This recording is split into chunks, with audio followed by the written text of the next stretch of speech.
भाव मन तो चेतन है, ज्ञानावरणी कर्म के क्षयोपशम विशेष को भाव मन कहते हैं। लेकिन द्रव्य मन तो ये तो शरीर की एक संरचना है। तो इस प्रकार की जो उद्गल परमाणुओं के समूह से बना हुआ अष्ट पाखुड़ी आकार का द्रव्य मन होता है, उसका नाम क्या है? द्रव्य मन। और तो ये भी उद्गल द्रव्य के द्वारा किया गया उपकार है। यदि द्रव्य मन नहीं होता तो अपन लोग सोच विचार नहीं कर सकते थे, वचन नहीं होते तो अपन बोल नहीं सकते थे। प्राणापानाः, प्राण और अपान, ये दो प्रकार की स्थितियां रहती हैं। प्राण वायु और अपान वायु, श्वास लेते हैं उसका नाम है प्राण वायु, और जो अपन छोड़ते हैं उसका नाम है अपान वायु। इंग्लिश में इसको क्या बोलते हैं? जो अपन श्वास लेते हैं तो ऑक्सीजन लेते हैं, तो प्राण वायु है, तो प्राण वायु ऑक्सीजन है। और दूसरी क्या रहती है? अपान वायु, जिसे छोड़ा जाता है, तो उसका नाम है अपान वायु। इंग्लिश में क्या बोलते हैं उसको? कार्बन डाइऑक्साइड, कार्बन डाइऑक्साइड है ना। तो ये क्या करते हैं? इसको छोड़ते हैं। अगर ये ना रहे तो प्राणी का जीवन ही नहीं बचेगा। श्वासोश्वास भी एक उद्गल है। क्या है? उद्गल है। कैसे अपन समझें? तो जब अपन किसी व्यक्ति जब ऐसी स्थिति में रहता है, श्वास लेने आदि में उसको दिक्कत आती है, तो डॉक्टर क्या करते हैं? उसको सिलेंडर रख देते हैं और ऑक्सीजन दे देते हैं। एक ऑक्सीजन का सिलेंडर है ना। क्या चीज है? ऑक्सीजन एक द्रव पदार्थ है ना। ऐसा पदार्थ उसमें जैसे गैस भरी जाती है या फिर पेट्रोल भरा जाता है, वैसे ऑक्सीजन भी रहती है। तो बतलाते विज्ञान ने तो बहुत बाद में शोध खोज की है। जैन दर्शन ने तो कई वर्षों पहले, हजारों लाखों करोड़ों वर्ष पहले से इस बात का व्याख्यान किया है कि श्वासोश्वास भी एक उद्गल द्रव्य है।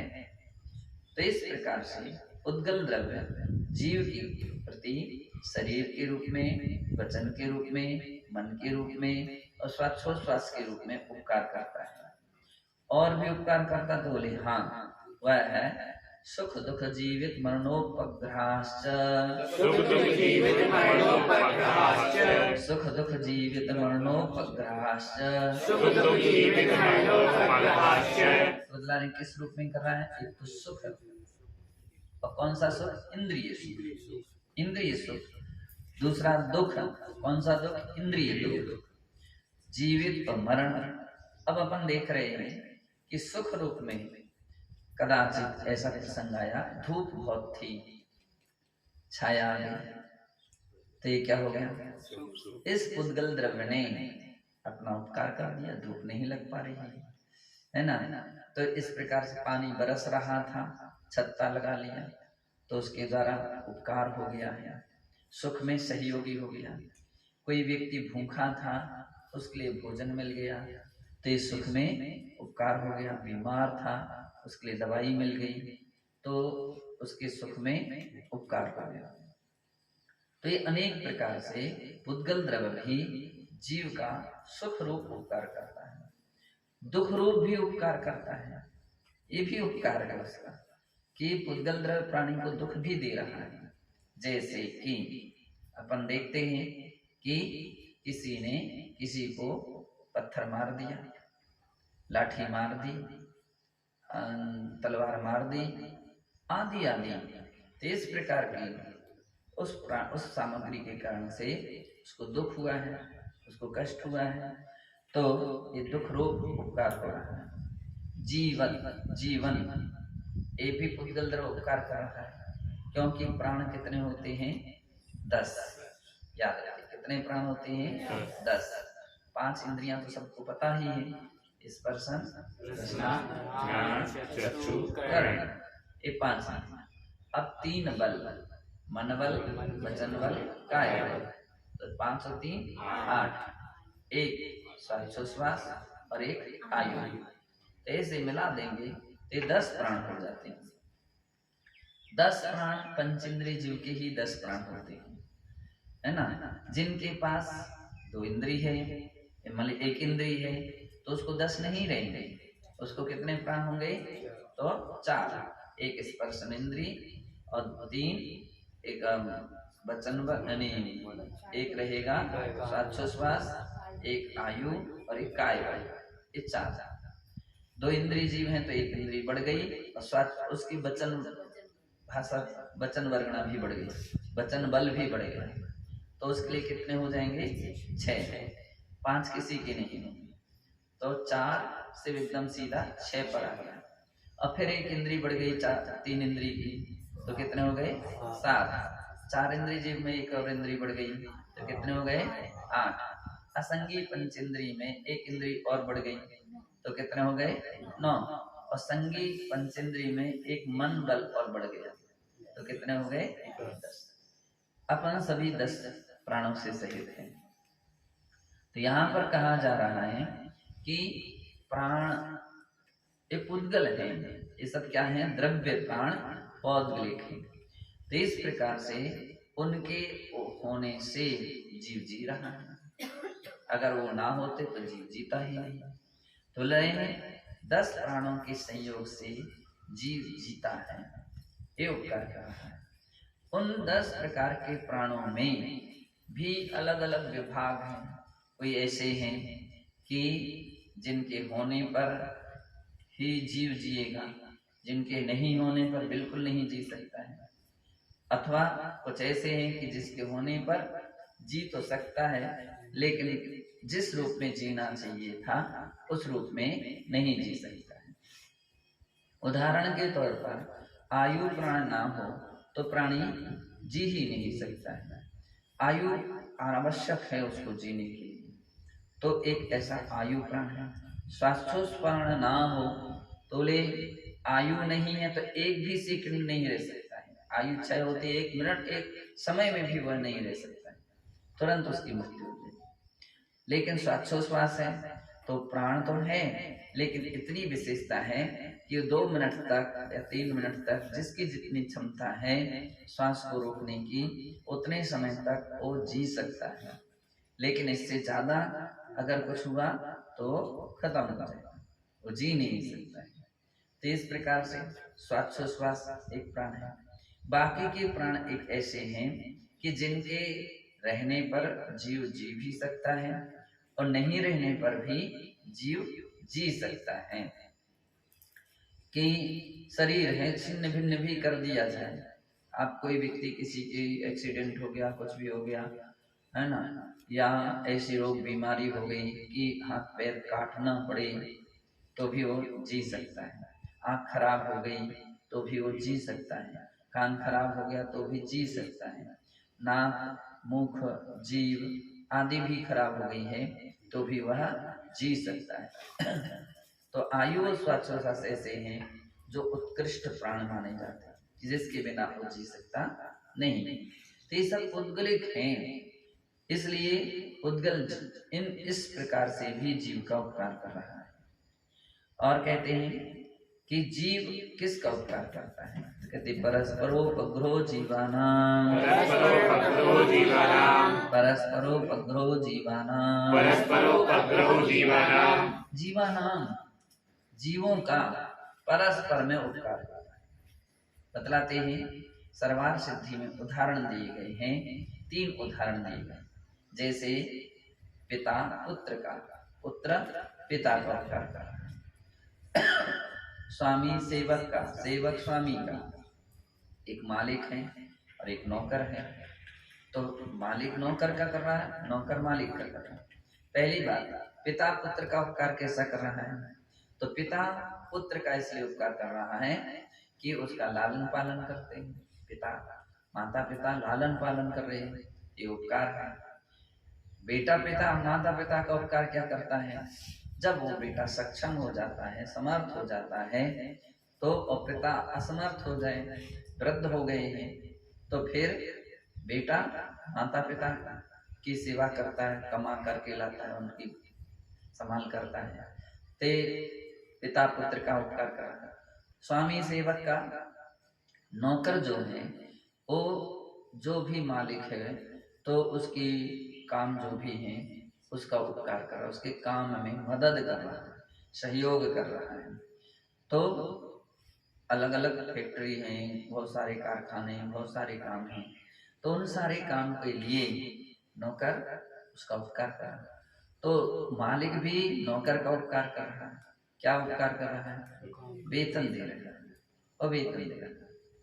गुरु शिष्य का उपकार करते हैं, शिष्य गुरु का भी उपकार करते हैं। तो बोले गुरु शिष्य का क्या उपकार कर रहे हैं? गुरु ने सबसे बड़ा उपकार किया कि उस शिष्य के लिए दीक्षा दी है। क्या दी है? दीक्षा दी है, शिक्षा दी है। अगर वो दीक्षा नहीं देते तो शिष्य इतने सम्मान को पा सकता था? वो यदि दीक्षा ना देते तो क्या उसकी इतनी प्रतिष्ठा बढ़ सकती थी? उसके लिए कोई सेवा करता क्या? कोई उसके लिए कोई आहार देने आता क्या? तो ये कुछ नहीं हो सकता था। तो गुरु ने बहुत बड़ा उपकार किया है। इस लोक संबंधी ही नहीं, अन्य अन्य लोक में भी गुरु ने उपकार किया है, तो उसकी दुर्गति सुधर गई। कदाचित कल्पना कर लीजिए कि वे उपकार नहीं करते तो पता नहीं व्यक्ति क्या पाप करता, कहाँ संसार में क्या क्या काम करता और कर्म को आश्रय करता, बंद करता और दुख भोगता। ते उपकार किया था कि उन्होंने क्या किया था?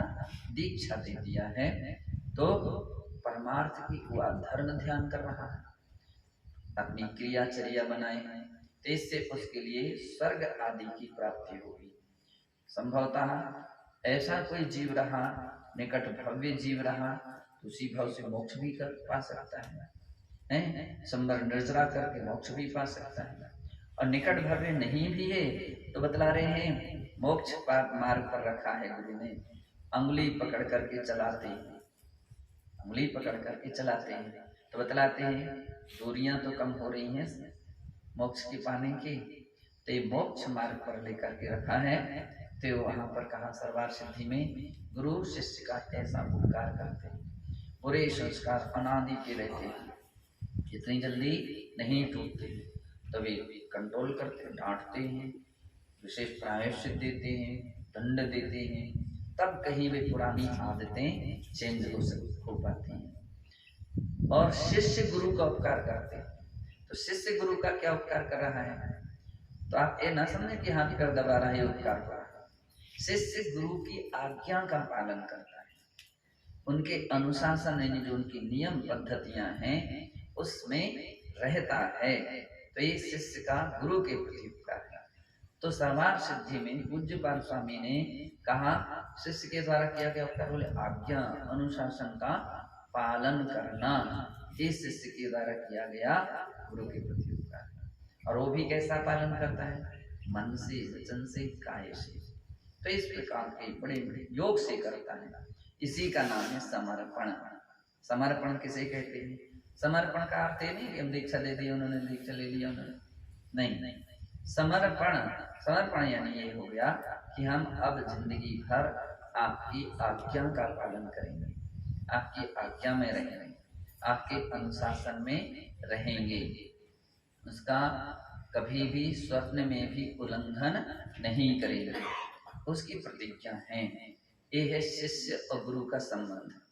तो वो इस विषय की प्रतिज्ञा रखता है और अंतिम समय तक पालन करता है, बिना अनुमति के, बिना आज्ञा के कोई भी काम नहीं करता। भूल से कदाचित कभी हो गया तो उसको गलती स्वीकार करता है, गलती मानता है, मेरे से गलती भी है, स्वीकार करता है और भविष्य में नहीं करूंगा इसके मान लीजिए उसकी विश्वास दिलाता है और उसके विषय में मुझसे गलती हुई, उसका प्रायश्चित यानी दंड, तो मुझे दंड चाहिए, वो दंड स्वीकार करता है। तो ऐसे आज्ञा और अनुशासन में कोई तर्क नहीं होना चाहिए, आज्ञा अनुशासन में कोई शर्त नहीं होना चाहिए। नहीं ऐसा होगा तो ये ऐसा करेंगे, ऐसा होगा तो हम तो क्या सलाह जैसी कर रहा है, तो समर्पित शिष्य नहीं कहा जा सकता। समर्पित वही होता है जो ना तर्क करता है ना कोई शर्त रखता है, जो आज्ञा रहती है उसका पालन करता है। तो ये यहाँ पर कहा है कि इस प्रकार से जीव जीव का उपकार कर रहा है। किसका कर रहा है? जीव जीव का उपकार कर रहा है। बड़ी आश्चर्य की बात है। अन्य द्रव्य तो अन्य द्रव्यों के भी उपकार कर रहे हैं, लेकिन जीव अन्य द्रव्यों का, जीव को अलावा अन्य किसी द्रव्यों का उपकार नहीं करता है। आगे कहते हैं कि हो गया क्या? काल द्रव्य के द्वारा जीव का क्या उपकार होता है तो बतला रहे हैं। वर्तना परिणाम क्रिया परत्वा परत्वेच कालस्य। वर्तना परिणाम क्रिया वर्तना परिणाम क्रिया परत्वा परत्वेच कालस्य।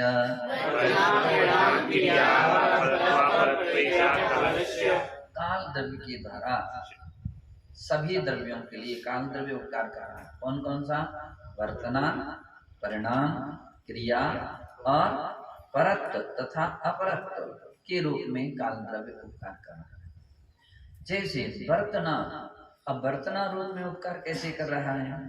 परिवर्तन, जो द्रव्यों में परिवर्तन हो रहा है, ते परिवर्तन अपन को दिखता है, ये वस्तु नई है, ये पुरानी है इत्यादि, तो वे बिना परिणमन के परिवर्तन नहीं हो सकता है। ते मतलब ने वर्तना रूप जो परिवर्तन होने की जो द्रव्यों में शक्ति है उसका नाम है वर्तना। ये वर्तना है। दूसरा परिणाम। परिणाम किसे कहते हैं? अपने स्वभाव को ना छोड़ते हुए, क्या अपने स्वभाव को ना छोड़ते हुए द्रव्यों की पर्यायों के बदलने को परिणाम कह रहे हैं। पर्याय बदल रही है। आज कोई मनुष्य है, कल कोई देव हो जाएगा, कोई नारकी हो जाएगा, कोई त्रियंश हो जाएगा। तो ये सब क्या है? पर्यायें बदल रही है। तो ये तो स्थूल रूप से हम देख रहे हैं कि स्थूल पर्याय बदल रही है, सूक्ष्म पर्याय भी बदल रही है। प्रति क्षण परिवर्तन हो रहा है। जिस समय एक बच्चे का जन्म होता है उस समय उसका वजन और उसका आकार अलग रहता है। 10 साल के बाद उसका वजन है ना, उसका आकार बहुत अंतर दिखने लगता है। 5 साल में भी अंतर था, 1 साल में भी अंतर था, 1 महीने में भी अंतर था, 1 दिन में भी अंतर है। और आगम कहता है 1 घंटे में और 1 समय में भी अंतर है, प्रति समय। तो इसका नाम क्या है? परिणाम। जो परिवर्तन हो रहा है, बदल रही है पर्याय, परिणाम। क्रिया, एक स्थान से दूसरे स्थान पर गमन करने को क्या कहते हैं? क्रिया। तो क्रिया में भी काल द्रव्य सहयोगी है।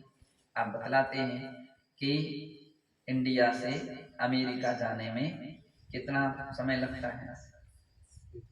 10 घंटे से कुछ 16 घंटे, 10 घंटे से कुछ अधिक समय लगता है। तो बतलाते हैं कि अब अपन ट्रेन से देख लो कि कोई व्यक्ति दिल्ली से मुंबई जाए, या उसमें कितना समय लगेगा, है ना? या मुंबई से मद्रास जाए, तो जो भी समय में वो समय अपन ने अब दूरी से देख लिया। आप ये बतलाओ सलेहा से श्रेयांसगिरी आने में कितना समय लगा? तो समय में क्या आपको 10 मिनट लगते हैं, 15 मिनट लगते हैं। नीचे से ऊपर आने में समय लगा है तो 5 मिनट लगेगा। और भी तो ये तो बहुत स्थूल हो गया। क्रिया तो बिल्कुल बारीकी, एक एक समय की, एक एक सीढ़ी चढ़ने में तुमको कितना समय लगा, है ना? तो एक एक सीढ़ी। अब पंखा जो है, पंखा की पंखियां गति से घूमती हैं, घूम रही हैं। अब आप देख लीजिए कि उसके एक चक्कर लगाने में आपकी घड़ी के कांटे घूम रहे सेकंड के, और भी सेकंड से भी छोटा कौन सा सेकंड होता है? मिली सेकंड। और मिली सेकंड से भी छोटा डेको सेकंड होता है, डेको। फिर उससे माइक्रो, ऐसे ऐसे सेकंड के भी भाग लगे गए। जिसका दूसरा कोई भाग ना हो उसका नाम क्या हो जाएगा? समय। तो जो एक एक समयवर्ती क्रियाओं के विषय में जो कथन करता है वो क्रिया, वो काल द्रव्य के द्वारा किया गया उपकार। जो माप हो रहा है वो काल से हो रहा है। परत्वा परत, परत्वा परत का अर्थ छोटा बड़ा, नया पुराना, इस प्रकार से कल्पना कर लीजिए। अब इसमें दो तीन अलग अलग प्रकार के छोटे बड़े के तरीके हो सकते हैं। साइज से कि एक व्यक्ति 5 फीट का है, एक व्यक्ति 5.5 का है, कोई 6.5 का है, कोई 6.5 का है। तो इस दृष्टि से भी हम परत का निर्णय कर सकते हैं।